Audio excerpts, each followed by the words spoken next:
GSTN जो कि एक बहुत दूरदर्शी के साथ सरकार ने 2013 में ही इसको बनाया गया था, उनको काम दिया गया था, उसी टाइम से उन्होंने पूरी प्रक्रिया शुरू कर दी थी।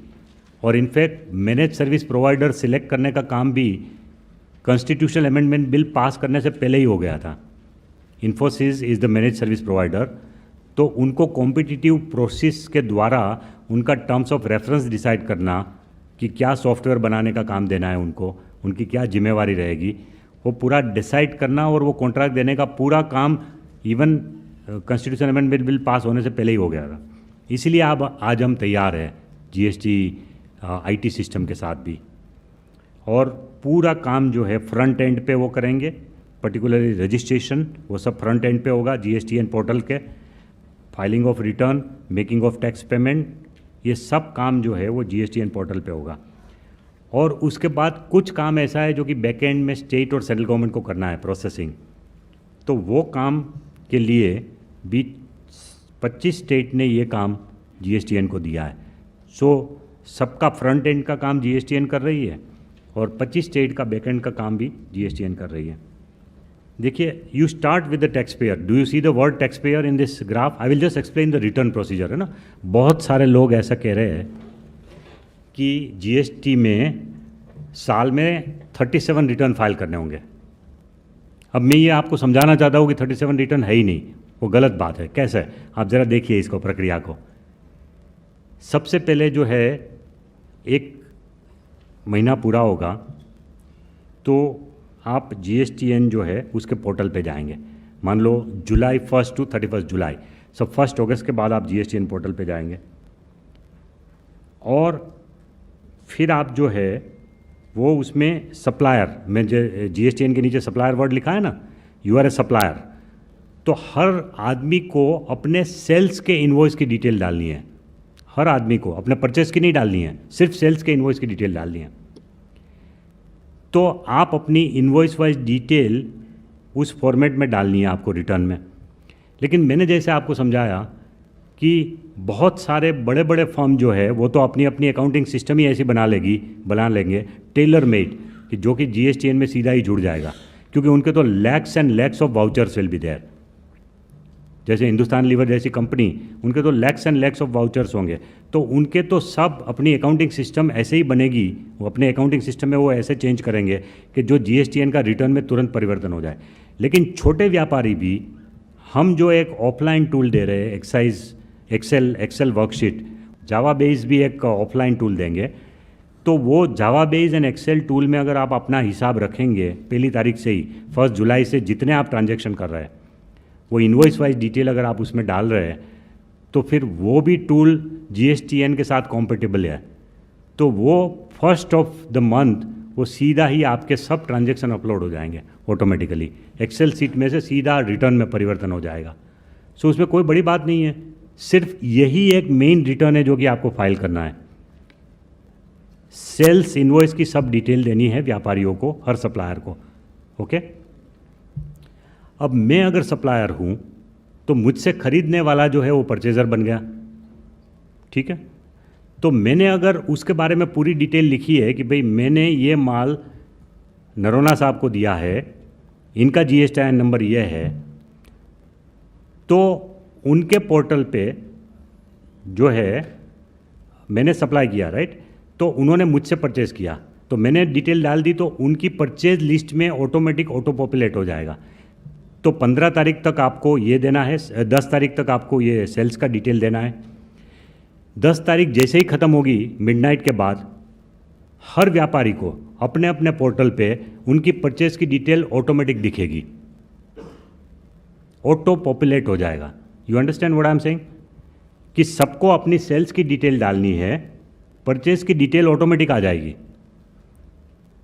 परचेज की डिटेल आपकी ऑटोमेटिक आ जाएगी, क्योंकि आपने जिससे माल लिया है उसने अपने सेल्स इनवॉइस में ये डिटेल डाली है आपका नंबर देके कि मैंने इनको माल बेचा है। तो इसीलिए आपके पोर्टल पे परचेज की डिटेल जो GSTR2 बोलते हैं हम, जो पहले हमने बोला कि सेल्स इनवॉइस की डिटेल आपको डालनी है, वो GSTR1 हुआ। तो GSTR1 आपने कर दिया तो बस आपका काम खत्म हो गया। फिर आपको 10 तारीख पूरी होते ही 11 तारीख को आपको दिख जाएगा कि भाई परचेजेज में क्या क्या है। मैं सप्लायर हूँ, मैंने अपना काम कर लिया कि 10 तारीख तक मैंने सेल्स इनवॉइस की सब डिटेल डाल दी, तो मुझे और कुछ नहीं करना है। मैंने जिस से माल खरीदा है उन्होंने भी अपनी सेल्स इनवॉइस डाली होगी, तो उनकी डिटेल के आधार पे कंप्यूटर ऑटोमेटिकली मुझे 10 तारीख ख़त्म होते ही रात को 12 बजे के बाद तुरंत मुझे अपनी परचेस की डिटेल दिख जाएगी। GSTR 2 मेरा बन जाएगा ऑटोमेटिक। मेरा GSTR 2 मुझे नहीं बनाना है, वो ऑटोमेटिक बन गया GSTR 2। तो वो GSTR 2 जो बन गया उसमें अब एक चीज़ हो सकती है कि मुझे एक बार टैली करना है, ठीक है। तो मैंने अगर अपनी परचेस की डिटेल उसी एक्सेल फॉर्म में रखी है तो उसके साथ में मैच करके देखूंगा तो उसी ऑफलाइन टूल में से मुझे एक्सेप्शन वाले ट्रांजैक्शन मिल जाएंगे कि भाई परचेस की डिटेल जो GSTN वेबसाइट पे दिख रही है वो 50 ट्रांजैक्शन की है, लेकिन उसमें से एक ट्रांजैक्शन छूट गया है। मेरे टोटल 51 ट्रांजैक्शन थे परचेस के, लेकिन एक ट्रांजैक्शन की डिटेल उधर दिख नहीं रही है। क्यों नहीं दिख रही है? क्योंकि जिससे मैंने परचेस किया वो आदमी भूल गया या उस आदमी ने जानबूझ के उसको डाल नहीं दिया। जब आप किसी अनरजिस्टर्ड डीलर से माल खरीदेंगे तो आपको उसकी इनपुट टैक्स क्रेडिट मिलेगा ही नहीं, तो उसका वाउचर दिखाने की ज़रूरत ही नहीं है। आपको तो परचेज डिटेल इसलिए देखना है कि परचेस पे आपने जो टैक्स पे किया वो उसकी क्रेडिट लेनी है आपको, तो क्रेडिट लेने के लिए आपको परचेज रजिस्टर देखना है। तो अनरजिस्टर्ड से एक ये जो मुझे उपेंद्र बता रहा है कि एक दूसरा प्रोविज़न है जिसके बारे में भी आप जानते हैं कि अगर रजिस्टर्ड डीलर अनरजिस्टर्ड से खरीदता है तो कंप्लायंस लायबिलिटी रजिस्टर्ड डीलर के ऊपर आती है, रजिस्टर्ड डीलर को उसका टैक्स पे करना पड़ता है। ये है। तो कुल मिला के ये है कि भाई आप वो सब परचेज डिटेल आ जाएगी, उसमें एक मेरा वाउचर मिसिंग है परचेज का ना, उसकी भी मुझे इनपुट टैक्स क्रेडिट लेनी है। तो उस टाइम पे आई हैव एन अपॉर्चुनिटी कि 15 तारीख से पहले मैं उसमें एक वाउचर जोड़ दूँ। मैं ये कहूँगा कि ये मेरा वाउचर है जो कि मिसिंग है। जब मैं ये डालूंगा कि ये मेरा परचेज है और इस आदमी से मैंने लिया है, तो जिस आदमी से मैंने ख़रीदा है उस आदमी को भी वो तुरंत ईमेल से और उसके वेबसाइट पे आ जाएगा, उसके ई फाइलिंग वेबसाइट में आ जाएगा कि so and so is claiming कि उन्होंने आपसे परचेज किया है, तो डू यू ओन इट और do you not own it. If he says yes तो रिकंसाइल हो गया, मुझे इनपुट टैक्स क्रेडिट मिल जाएगी। इफ़ ही सेज नो तो फिर डिस्प्यूटेड रहेगा, लेकिन उस महीने में फिर भी उसकी क्रेडिट हम दे देंगे आपको। उस महीने में हम आपको डिनाई नहीं करेंगे क्रेडिट देना, यू अंडरस्टैंड। उस महीने में आपको उसकी फिर भी क्रेडिट दे देंगे, ठीक है। उसके बाद जो है 15 तारीख पूरी हो गई, मैंने अपने परचेज वाउचर सब देख लिए, एक आध मिसिंग था वो मैंने बता दिया, तो GSTR 2 मेरा ओके कर दूंगा मैं। वो ऑटोमेटिक बन के ही आया है GSTR 2, उसको मैं ओके कर दूंगा। तो ओके कर दूंगा तो GSTR 2 मेरा सबमिट हो गया। 15 तारीख से पहले मुझे ओके करना है उसको। ओके का बटन दबा दिया, आपकी सेल्स की डिटेल आपने पहले ही दिया था, परचेस की डिटेल आपने कंफर्म कर ली जो ऑटो पॉपुलेट हुई थी। उसके आधार पे तुरंत 15 तारीख पूरा होते ही आपको आपका रिटर्न दिख जाएगा कि भाई आपका सेल्स इतना हुआ, उसके ऊपर टैक्स की लायबिलिटी एक्स अमाउंट है, परचेज इतना हुआ, उसके ऊपर ऑलरेडी आप इतना भर चुके हैं, तो एक्स माइनस वाई जो जेड रहा उतनी आपकी टैक्स लायबिलिटी है, उसको आप कंफर्म करिए। सो परचेज और सेल्स की जो डिटेल दिया उसके आधार पे मेरा टैक्स का रिटर्न भी ऑटोमेटिक जनरेट होकर आ जाएगा। आई हैव टू सिंपली सी कि ये टैक्स लायबिलिटी जो कैलकुलेट कर रहा है वो ठीक है। Once you say okay to it, just one click of a button, it is not a big return, it is a return which is auto populated. You have to simply click a button and say कि yes मेरा return ठीक है, मैं accept करता हूँ, और उस return को एक्सेप्ट करने के बाद आप 20 तारीख तक अपना टैक्स भर दीजिए ऑनलाइन या विच एवर मेथड।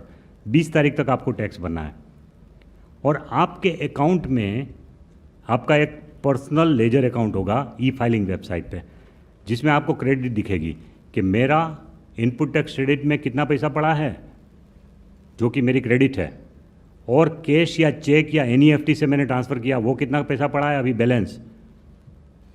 और अगर वो आपकी tax liability is equivalent to your balance तो फिर आप उसको तुरंत क्लिक करके पे कर सकते हैं।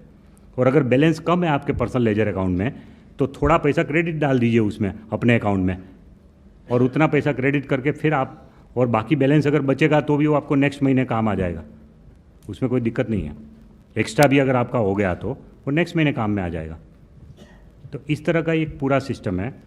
तो इसमें कोई 3 रिटर्न पर मंथ है ही नहीं।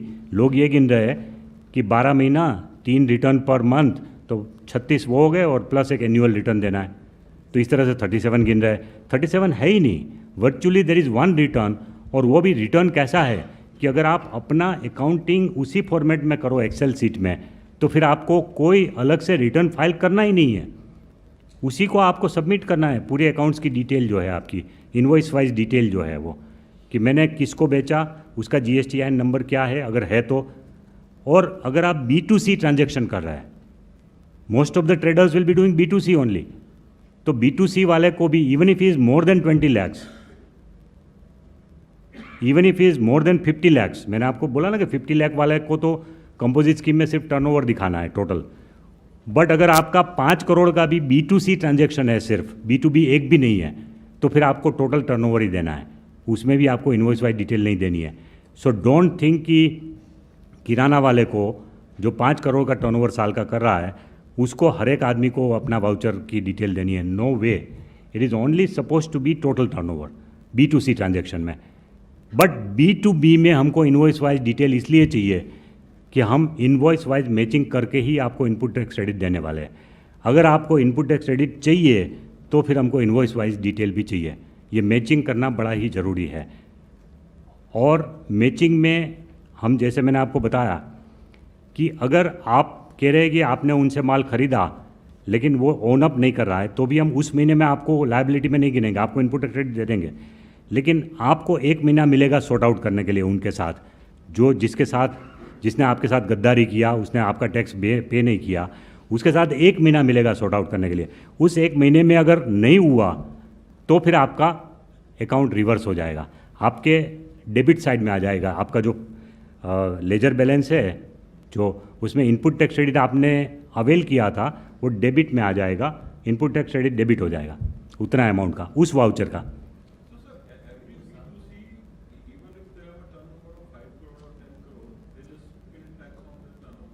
या B2C, नो, वो तो depends on the rate of the tax ना, आइटम वाइज टर्नओवर लिखना पड़ेगा ना, आइटम वाइज।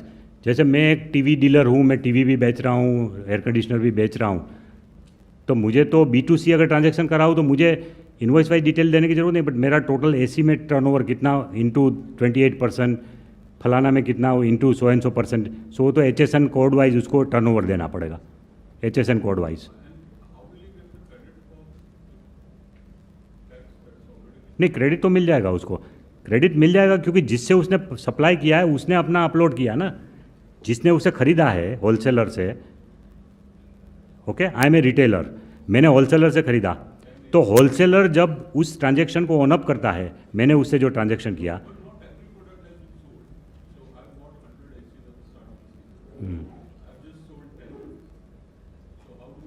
उपेंद्र,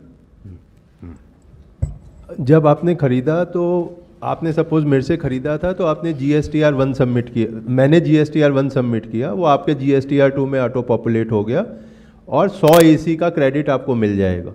क्रेडिट पूरा मिलेगा जैसे ही आपने परचेज किया, बेचने से लिंक नहीं है उसका। अब जब आप बेचेंगे, क्योंकि आप B2C सप्लाई कर रहे हैं, तो आपने AC का बताया 10 बेचा, TV का बताया 20 बेचा, तो आपको इनवाइस वाइज डिटेल नहीं देना है, क्योंकि आप B2C सेल कर रहे हैं। तो आपको टोटल बताना है कि AC पे रेट इतना है, उसका इतना वैल्यू है, TV का इतना पीस है, इतना रेट है, इतना वैल्यू है, तो आपका टोटल टैक्स लायबिलिटी कैलकुलेट हो जाएगा। जो आपको क्रेडिट मिला वो 100 AC का मिला था, और सपोज 100 ही आपने TV खरीदे थे जो मेरे से ऑटो पॉपुलेट हुए थे, तो आपके पास क्रेडिट है, जो आपकी आउटपुट लायबिलिटी है वो कैलकुलेट हो गई, नंबर ऑफ AC सोल्ड और नंबर ऑफ TV सोल्ड, और जितना आपके पास क्रेडिट है उतना आप ऑफसेट कर लेंगे। 1 to 1 कोरिलेशन नहीं है कि आपने 10 TV बेचा तो 10 का ही क्रेडिट मिलेगा, आपको क्रेडिट 100 का मिलेगा, आपने 10 पे करना है। जब आप अगले महीने और 20 बेचेंगे, उससे अगले महीने और 50 बेचेंगे, अगर आपके पास बैलेंस है तो आप यूटिलाइज कर लेंगे, अगर बैलेंस ITC में नहीं है तो कैश में दे देंगे। Okay, come to the next one. हाँ, देखिए B2B में अगर मैं ये कह रहा हूँ कि मैंने इससे ख़रीदा है और वो ओन अप नहीं कर रहा है, तो हम दोनों के ऊपर लायबिलिटी डाल रहे हैं। आपके ऊपर ये लायबिलिटी डाल रहे हैं कि आपको हम 1 महीना दे रहे हैं, उनको समझा के टैक्स भरवाओ, ठीक है। एक तो ये रहेगा, उसके ऊपर तो पूरी की पूरी जिम्मेवारी आएगी, because then we will check all his accounts, है ना। उसको भी हम नोटिस देंगे, isn't it. There is a provision to pressurise him also. तो ऐसा नहीं है कि हम पूरी की पूरी जिम्मेवारी खरीदने वाले के ऊपर डाल रहे हैं, हम भी उसके ऊपर जो कार्रवाई करनी है टैक्स लॉ में वो करेंगे, लेकिन दोनों के ऊपर प्रेशर ला रहे हैं। और क्योंकि हमने कंप्लायंस रेटिंग का प्रोविज़न रखा है, व्यापारी को कोई चीट नहीं कर जाए, इसलिए व्यापारी कैन सी कि हर एक का क्या रेटिंग है, कोई भी डीलर का रेटिंग क्या है, और उस हिसाब से वो डील करेगा। ऐसे केस में अब एक बार क्रेडिट रिवर्स हो गया क्योंकि मिसमैच हुआ था, जब सप्लायर पे कर देगा तो ऑटोमेटिकली बायर को क्रेडिट मिलेगा, क्योंकि अब सरकार के पास टैक्स आ गया है, बायर को क्रेडिट मिलेगा जैसे ही सप्लायर ने पे कर दिया। तो ऐसा नहीं कि सप्लाई रिसिपिएंट का क्रेडिट रिवर्स हो गया और सरकार चुप बैठी है, नहीं। आपने डिक्लेयर किया कि आपने मेरे से खरीदा था, मैंने अपनी रिटर्न सबमिट नहीं की, तो सरकार टैक्स ऑफिसर मेरे पीछे भी आएगा कि आपने तो बेचा है, किसी ने दिखाया हुआ है कि आपसे परचेज किया हुआ है, तो आप टैक्स क्यों नहीं जमा कर रहे हो। जैसे ही टैक्स जमा होगा रिसिपिएंट को क्रेडिट मिल जाएगा, जो कि पहले लिया था और मिसमैच की वजह से रिवर्स हुआ था।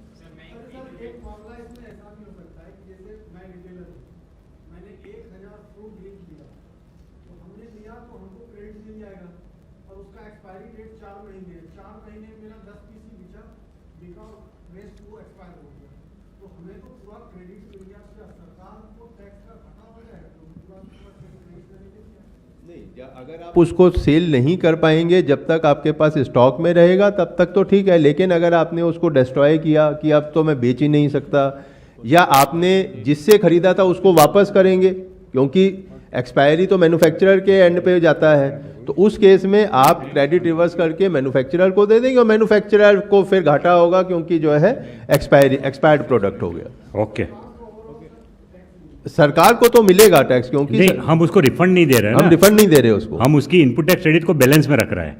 जब तक वो बेचेगा नहीं तब तक उसको रिफंड नहीं मिलेगा, बेचेगा तभी उसको उपयोग करेगा इनपुट टैक्स क्रेडिट का, अपनी आउटपुट टैक्स लायबिलिटी को मीट विथ करने के लिए इनपुट टैक्स क्रेडिट को यूज़ करेगा।